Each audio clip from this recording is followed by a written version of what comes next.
Good morning sa lahat. Tara magbasa tayo ng ating libro guys. Magandang balita Biblia. Today is 5 June 2024. Nandito na tayo sa aklat ng Jeremiah chapter 5. Ang kasalanan ng Jerusalem. Pagkasabayan ako ng basa guys para pare-pareho tayo dito matuto.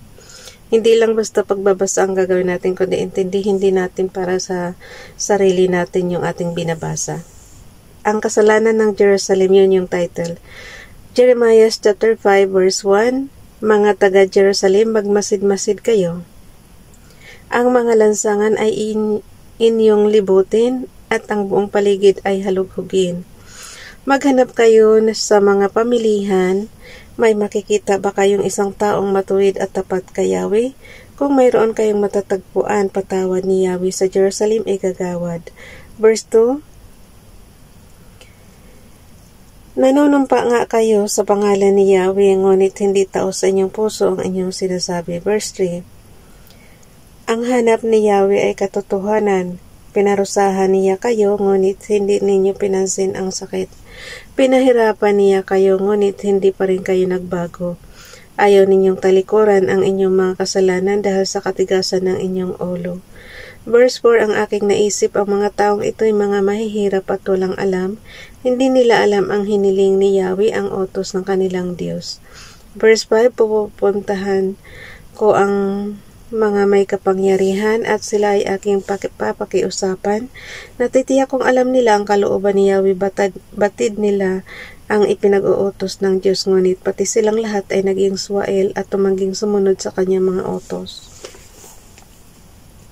Jeremiah chapter 5 verse 6, Dahil dito sila'y papatayin ng mga leon mula sa gubat, sisilain sila ng mga asong gubat mula sa ilang, maglilibot sa kanilang mga lungsod ang mga leopardo upang lurayin ang sinumang makita, sapagkat napakarami na ng kanilang pagkakasala at maraming ulit na nilang tinalikuran ang Diyos. Verse 7, Ang tanungan Yahweh, Bakit ko kayo patatawarin? Nagtaksil sa akin ang inyong mga anak at sumamba sa mga Diyos-Diyosan, pinakain ko kayo hanggang sa mabusog, ngunit nangalunya pa rin kayo at ginugol ang panahon sa babaeng bayaran.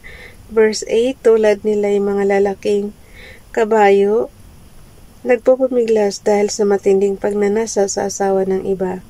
Verse 9, Hindi ba marapat na sila ay parusahan ko at pagbayarin ang bansang tulad nito? Verse 10, Sasabihin ko ang kanilang magkaaway na sirain ang kanilang ubasan, subalit huwag naman nilang wawasakin ito ng lubusan. Sasabihin kong putulin ang mga sanga, sapagkat ang mga ito'y hindi naman para sa akin. Jeremiah chapter 5 verse 11, Kayong mga mamamayan ng Israel at ng Juda, pareho kayong nagtaksil sa akin, akong si Yahweh ang nagsasalita. Itinakwil ni Yahweh ang Israel. Jeremiah chapter 5 verse 12, Si Yahweh ay itinakwil ng kanyang bayan. Wala naman siyang gagawing anuman, ang sabi nila. Hindi tayo daranas ng kahirapan, walang darating na digmaan o tagutuman. Verse 13 to 14, Ang mga propeta ay walang kabuluhan, hindi talagang galing kay Yahweh ang ipinapahayag nila. Ganito naman ang sabi sa akin ni Yahweh, ang Diyos na makapangyarihan sa lahat.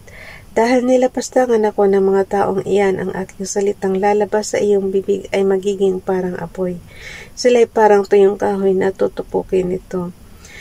Jeremiah chapter 5 verse 15, Mga taga-Israel, magpapadala si Yahweh ng isang bansang buhat sa malayo upang salakayin kayo. Ito isang malakas at matandang bansa na ang wikay hindi ninyo alam o nauunawaan man. Ito'y ipinahayag na ni Yahweh. Verse 16, Mababangis ang mga kawal ng kaaway, kamatayan ang dulot ng kanilang mga pana. Verse 17, Ubusin nila ang inyong mga ani at mga pagkain, papatayin nila ang inyong mga anak, kakatayin nila ang inyong mga kawan at baka at wawasakin ang inyong mga tanim na igos at ubasan.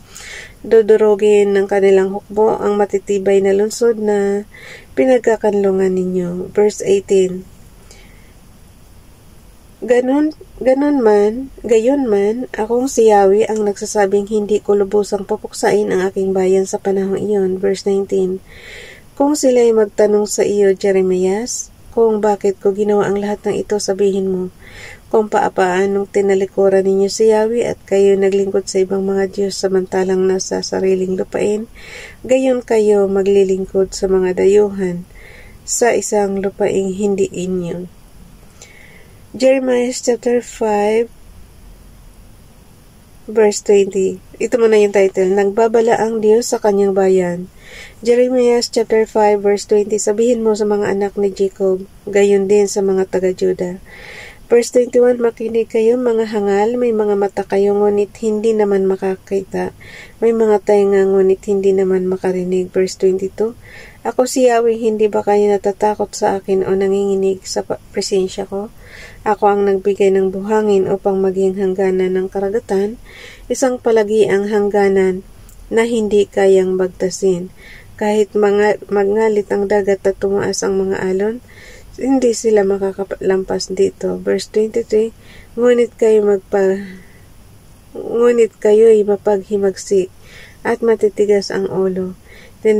Tinalikuran ninyo ako at nilayuan. Verse 24, hindi man lamang ninyo inisip sa pangalan, hindi man lamang ninyo inisip na parangalan si Yahweh na inyong Diyos, gayong siya ang nagbibigay ng ulan sa takdang panahon at nagpapasapit sa panahon ng pag-aani taon-taon. Verse 25, at sa halip nagiging hadlang ang inyong mga kasalanan upang makamit ang mabubuting bagay na ito.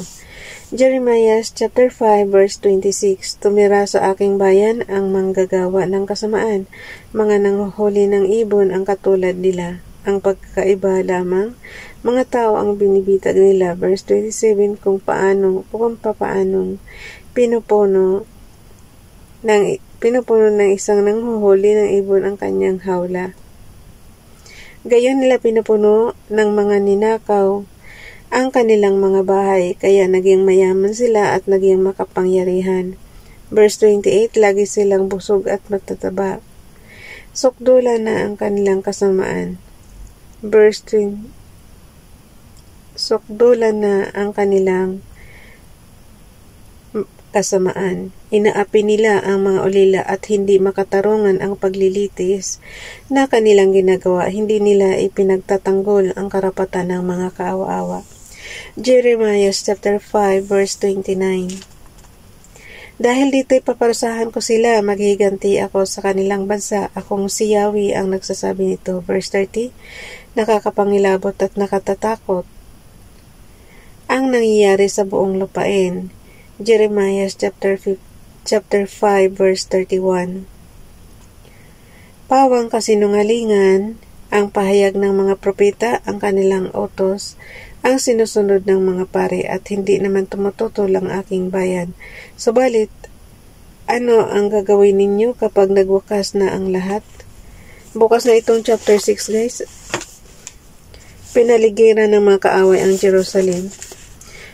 Hanggang ngayon ba may gera pa rin dyan? Yung yung away ng Hamas at ng Israel.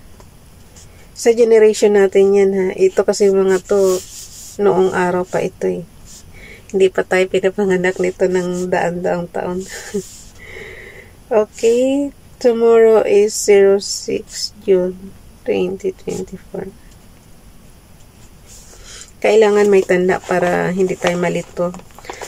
Konti na lang guys. Malapit na tayo matapos sa pagbabasa ng Biblia. Magandang balita Biblia. Pero ang tagal nakamahigit na tayo 1 year. Ito pa lang natapos natin. Hindi pa tayo tapos sa Old Testament.